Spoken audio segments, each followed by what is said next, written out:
欢迎你们到美国来。我今天得跟你们说对不起，因为我原来要准备一个演讲是整个都要跟你们讲中文，但是我最近我的工作太忙了，忙不过来，而且我的中文越来越退步了，所以真对不起所以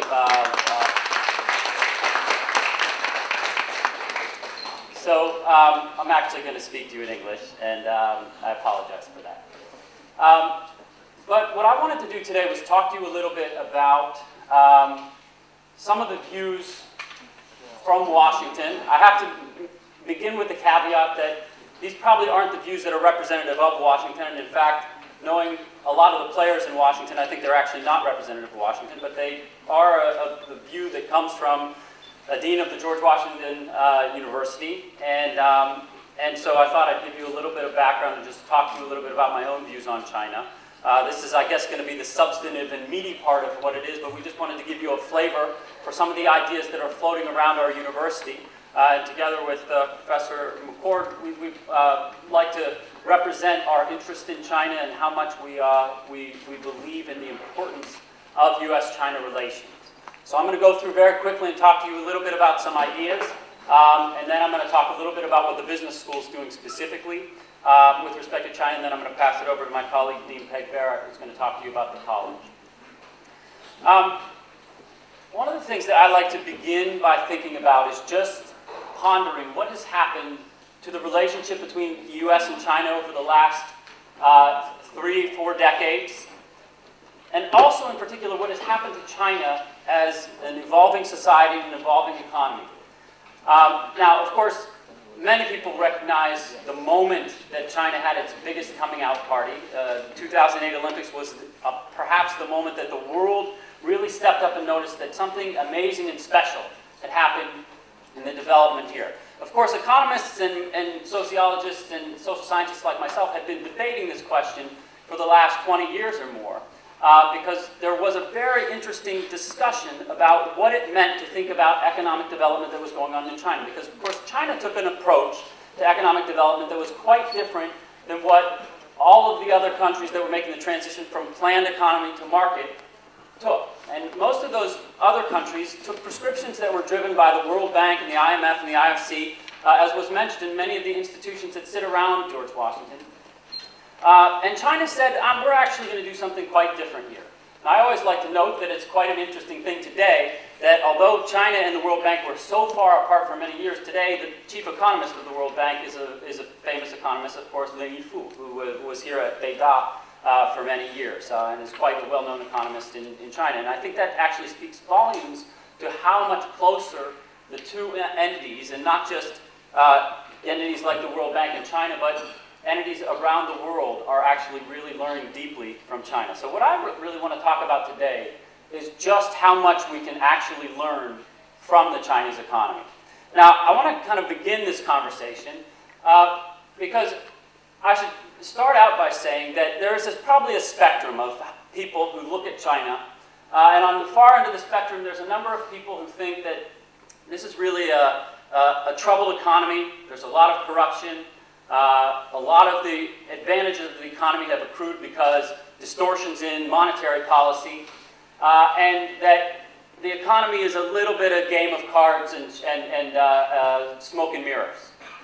Then there's those in the middle who think that this is an interesting story and you can't deny 30 years of sustained economic growth that have really been a powerful story about what economic development has been in China. And then there are those on the far other end of the spectrum who actually believe that this is really a special story.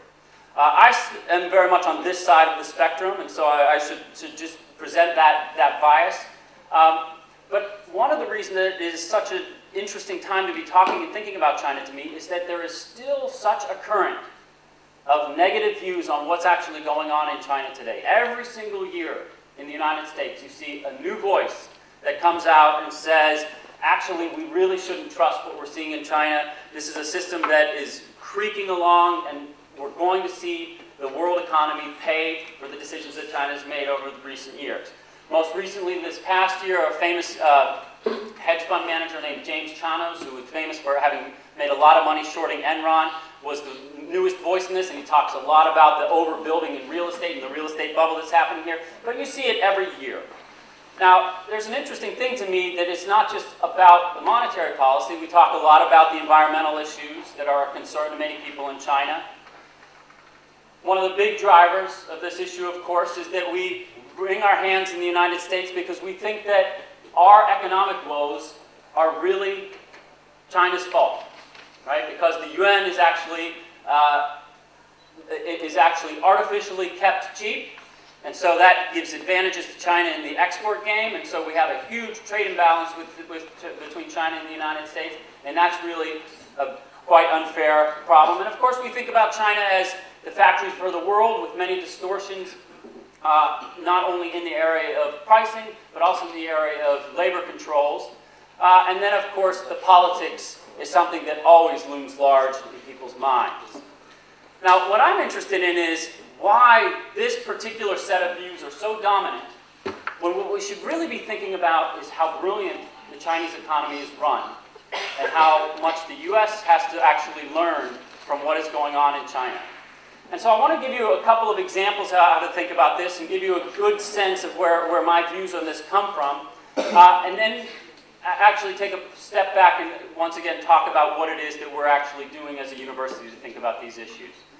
So one area that's quite interesting in the news these days is that we are constantly concerned in the United States about why China is leading the world in renewable energies. Now, the argument by many people in the United States is that China is stealing our jobs because of cheap labor, and that, again, because of the revaluation problem, that a lot of those jobs are attracted there, and so it's both a stealing of jobs and a stealing of technology. Now, in my view, this is a completely distorted understanding of what's actually going on here, because what's really happening within China is that in China there is a much healthier understanding of what it means to have a state-led or mixed economy, and one that ultimately has very, very deep consequences for how solid an economy is run. In the United States, we actually used to be much more of a mixed economy like China is today. In the 1950s and 60s, we were much more of a state-led economy like the Western democratic welfare states of Western Europe.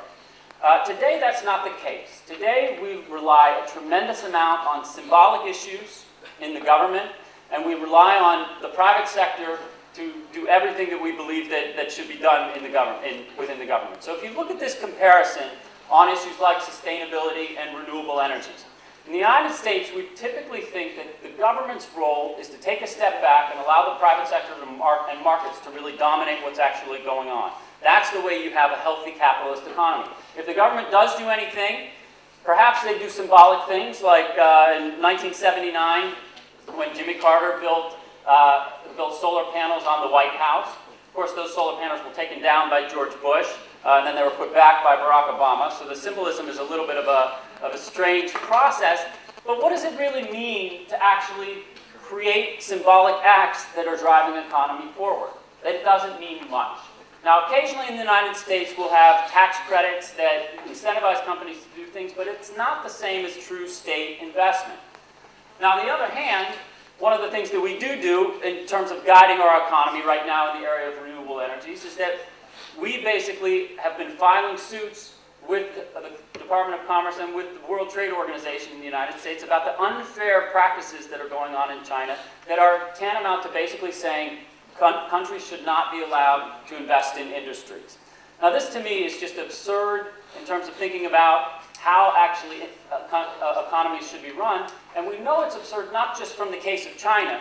Most of the most stable economies of the world, from Singapore to Germany, all use state-led investment and state organizing of the economy in a very effective way. And so I think we have to actually just take a step back and really try to learn this process a little bit. Now, I want to talk for a few minutes about what I think some of the interesting issues are with respect to China, and then kind of just walk through why it's so important that as a set of countries that we really come together effectively and build relationships, and we will build those relationships through exchanges with students like you. So the story of China's economic development over the last 30 years is pretty well known. I mean, at least the true numbers, right? We have a country that was on the verge of bankruptcy in 1979, just creaking along after the travesty of the Cultural Revolution, that rose from the ashes and basically has become the second largest economy in the world and doesn't appear to be slowing down much, and will overtake the U.S. economy in sheer size fairly soon. Of course, it'll be a much longer time before it does so in terms of per capita GDP, but the numbers that are typically measured, China is going to be the #1 economy in the world probably by 2015 or 2018. Okay? So that's a story that's well known. And of course, the images of this story are also quite well known. I always like to show this picture because when I was living in Shanghai in the early 1990s, if you recognize this area, of course, you could imagine where you would stand on the Bund and be looking out over Pudong. And of course, in the mid-1990s, that was nothing. There were some broken down factories and mostly fields of rice, right? There was nothing in Pudong at that time. And you go there today and you just see how effectively a country like China is transforming its entire social infrastructure. But what do we think of when we think of China and we think of the evolution of this society from this broken down economy in 1979 to one of the most powerful economies in the world?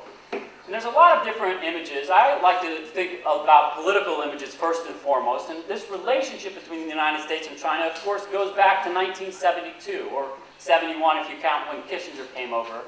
And Nixon's legacy, sadly, of course, it's a legacy of Watergate and scandal, but the real legacy should be the opening up of relationships with China, which became normalized 9 years later when Deng Xiaoping went to visit Jimmy Carter in 1979.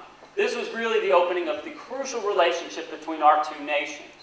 Now, that relationship was very, very troubled from 1979 until 2001. From 79 to 89, it was a relationship of tension in terms of the opening. We actually needed China in terms of production, and China needed us in terms of capital.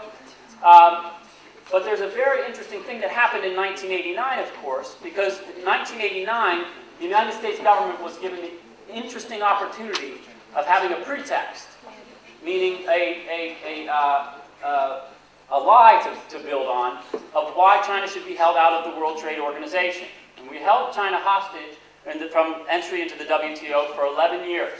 Well, actually 10 years if you count 89 to 99. And then in 1999, finally, Jiang Zemin, first Zhu Rongji tried to get the deal for China's accession to the WTO, and that was then solidified with Jiang Zemin in November of 1999. And the accession to the WTO came in 2001. Now, when I say that the U.S. held China hostage, it's because if you look deeply in terms of what U.S.-China policy has been about since 1989, it has not been about the politics of the Tiananmen uprising or of working with authoritarian governments. It has been about economic fear and economic containment, pure and simple. And I think there's a tremendous amount of evidence for that if you look at the way that people in Congress vote. But that's really been one of the main drivers. And so as our countries continue to work together, we need to think deeply about how these relationships need to continue and grow. And so again, when we see positive things like Justin Lin being the chief economist of the World Bank, I think these are all positive steps towards that kind of relationship. After China's accession to the WTO, however, we start to see a lot more tension emerging because of China's growing economic power. And this is where I think things get really interesting, and we need to take a step back and really deeply understand what's gone on in the Chinese economy. Because there was an interesting debate that went on in the 1990s between economists, many economists on one side, some of them prominent people like Jeffrey Sachs, who was one of the main architects of shock therapy. There was the economic transition plan for Russia. And others, and he basically made the case that, well, this China story is an interesting story. We may be underrepresented or missed our predictions on what was going to happen with China because we underestimated the fact that China had such a deep, cheap labor pool, and we underestimated how low the industrial base was. So, of course, you're going to see a lot of growth, but this isn't the real kind of growth that markets could drive forward. The only way to do that is to have a rapid transition to private property, and you have to get the state out of involvement with the economy. Now, Jeff Sachs has changed his tune a little bit. He's still very much of a free marketeer in that sense, but he believes in institutions a little bit more than he used to. But in the case of China, actually, I think that there's a tremendous amount to actually learn from the ways in which the state has guided the economy. And it has a very different kind of logic than the ways that guiding of an economy has in the United States. And so the themes that I usually talk about in my books and articles about China have to do with 6 key features of the Chinese economy that I think 5 of them are actually very, very important for how we actually understand and learn from what's going on in economic emergence. The first 2, gradualism and decentralization, I think are the most crucial within this. Now, what is gradualism? Gradualism is the opposite of shock therapy. Shock therapy was an argument constructed by a number of economists in the World Bank, which essentially said markets are not difficult. It's not difficult to build a capitalist economy. People have an internal, inherent notion within them. We are what was often called homo economicus, which means being rational, profit maximizers comes naturally to human beings. And all you need to do is just remove the state from any process, because we all know, what the argument was, that states are fundamentally inefficient and they can't make as good a decisions as private sector actors. Right? So just get the state out of the way and you'll have a solid economy. Well, the truth of that, first of all, is based on a lot of assumptions about human nature. It completely ignores the extent to which people are products of social environments in which they are deeply embedded in the social system. It takes time to actually learn what the behavior, the optimal behavior in a market economy is. And most importantly, gradualism allows for experimentation. So China's approach to building an economy was quite different than was the prescription of the West, in that it was set up to be a system in which we wouldn't have a top-down understanding of what kind of market system worked best. Instead, there would be a gradual approach and constant experimentation in the market, and then the institutions are built from above. I remember most crucially, in the mid-1990s, there were a number of laws that were being passed under Zhu Rongji's watch. And a number of people were saying, what's the matter? Why can't you get a labor law in place? Why can't you get a copyright law in place? You're just basically holding back economic development because you don't believe that you actually need these laws. And China kept saying, we're working on it, we're working on it.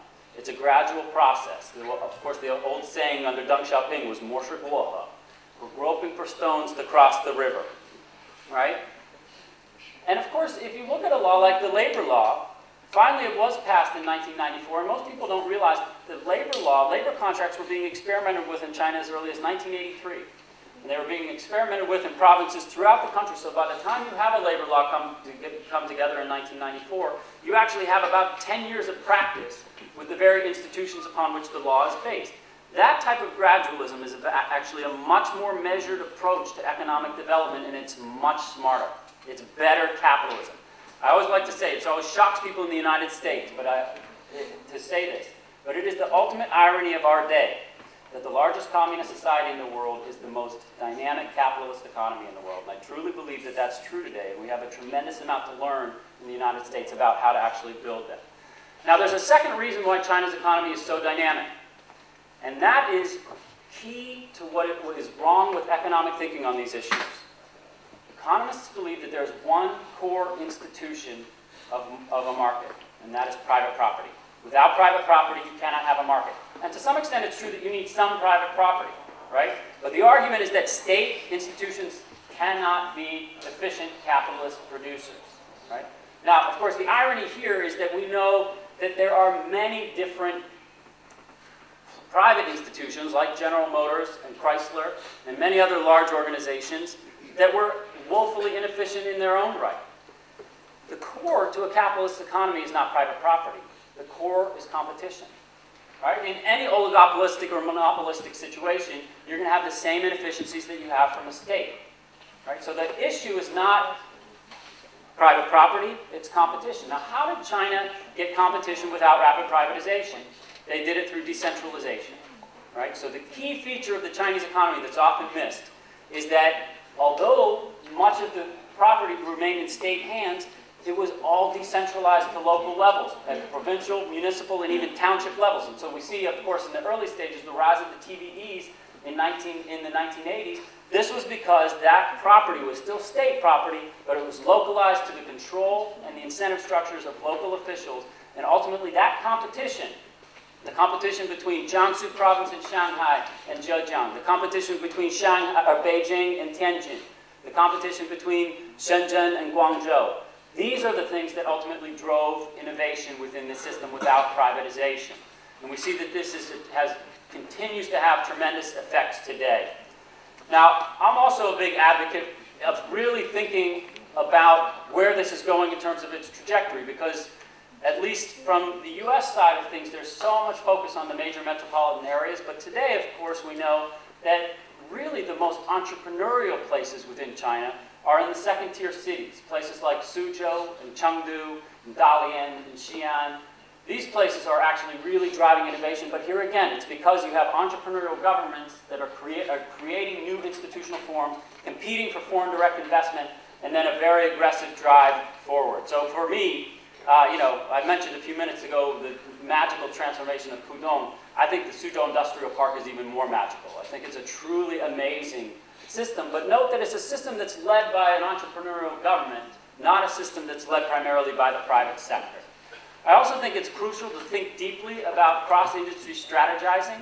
This is something we've abandoned in the United States today, and I think cross-industry strategizing has to be a core feature of how you build an economy effectively. So to go back to the example I gave a few minutes ago about renewable energy, part of the problem in the United States today is we don't have any leading body at the federal level that can actually stand up and say, we have to make investments.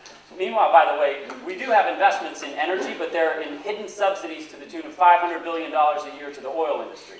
So there is a process by which this happens, but it's not a transparent process. It's based on corporate lobbying. And so you need a governmental body that can counter that, and that is the reason that we're falling behind in renewable energy, not because of the fact that China is being unfair in its labor practices. And so I think when we hear these kind of criticisms about China Inc. or about state investment, note that I just said $500 billion in hidden subsidies to oil industries that comes from corporate lobby. China's investment in renewable energy coming from the state was relatively small last year by comparison. It was less than $50 billion, right? So let's figure out who's doing the unfair practices before we get too critical of those issues. Finally, of course, you need healthy investment. China gets a lot of negative press these days for having closed markets, and there are certainly some markets that should be more open under WTO standards. And the issue of state guaranteed procurement is an interesting thing within this debate. But we do have to remember that China's economy is much more open to foreign direct investment than Japan's was at a similar stage of development. Same with South Korea. And so I think that piece together really works deeply with the decentralization and the ability to attract foreign capital becomes a key piece of this puzzle.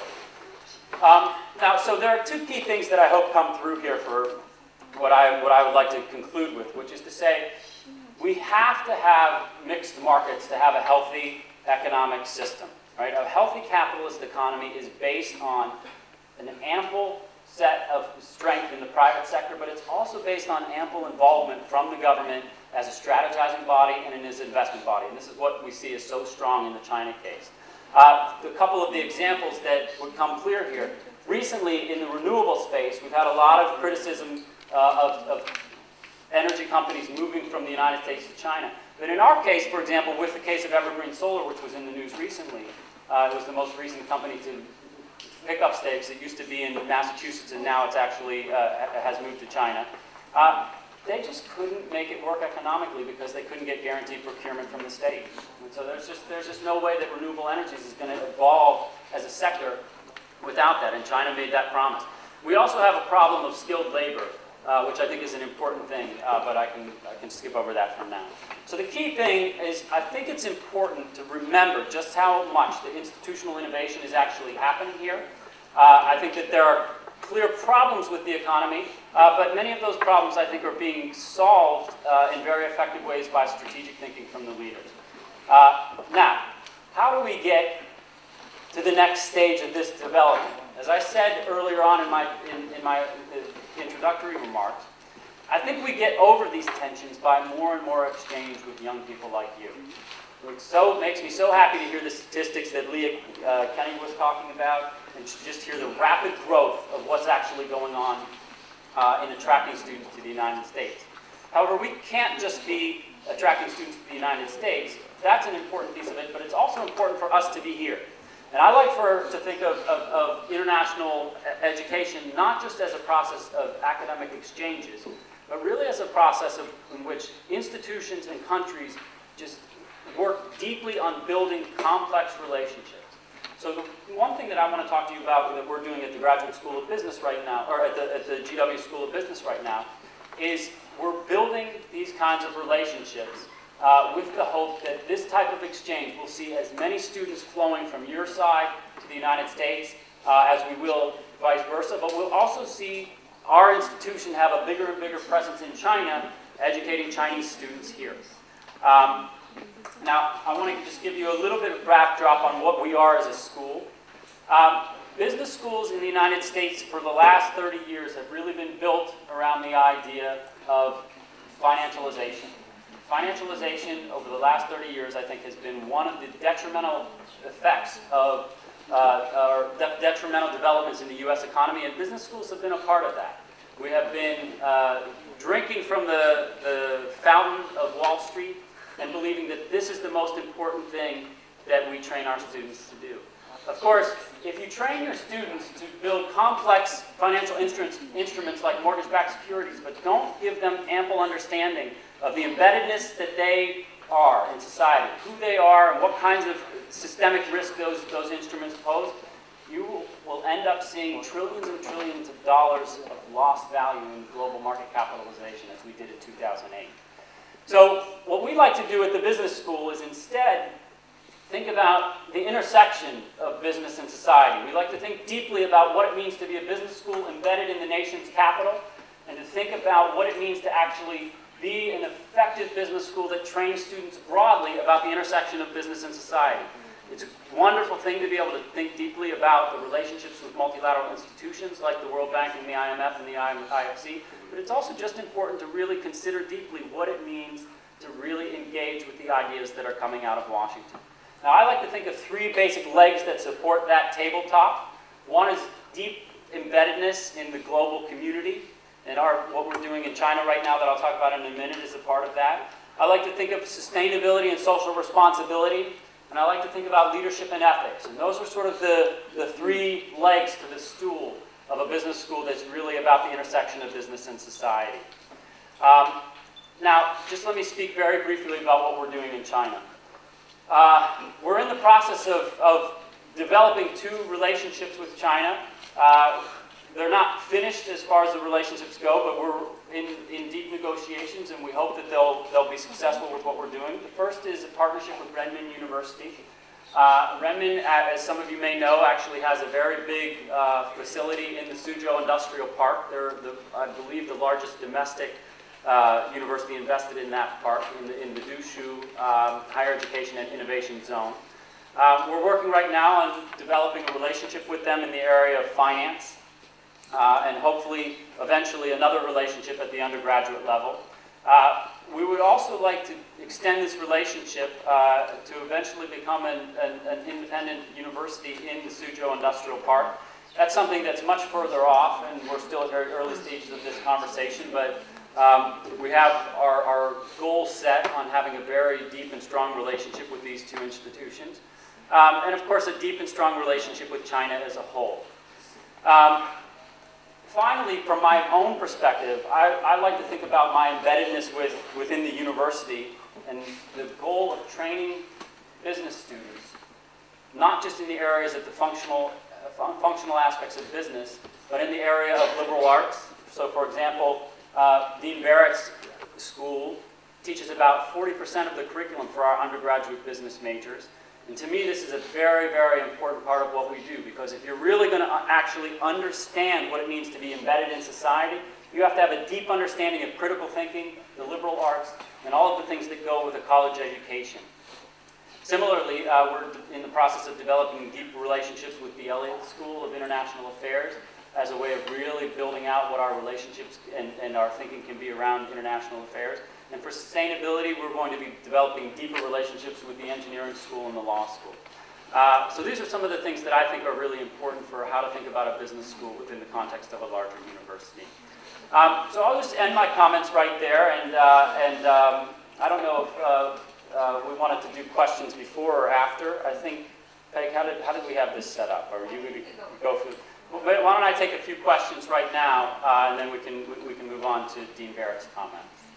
Thank you.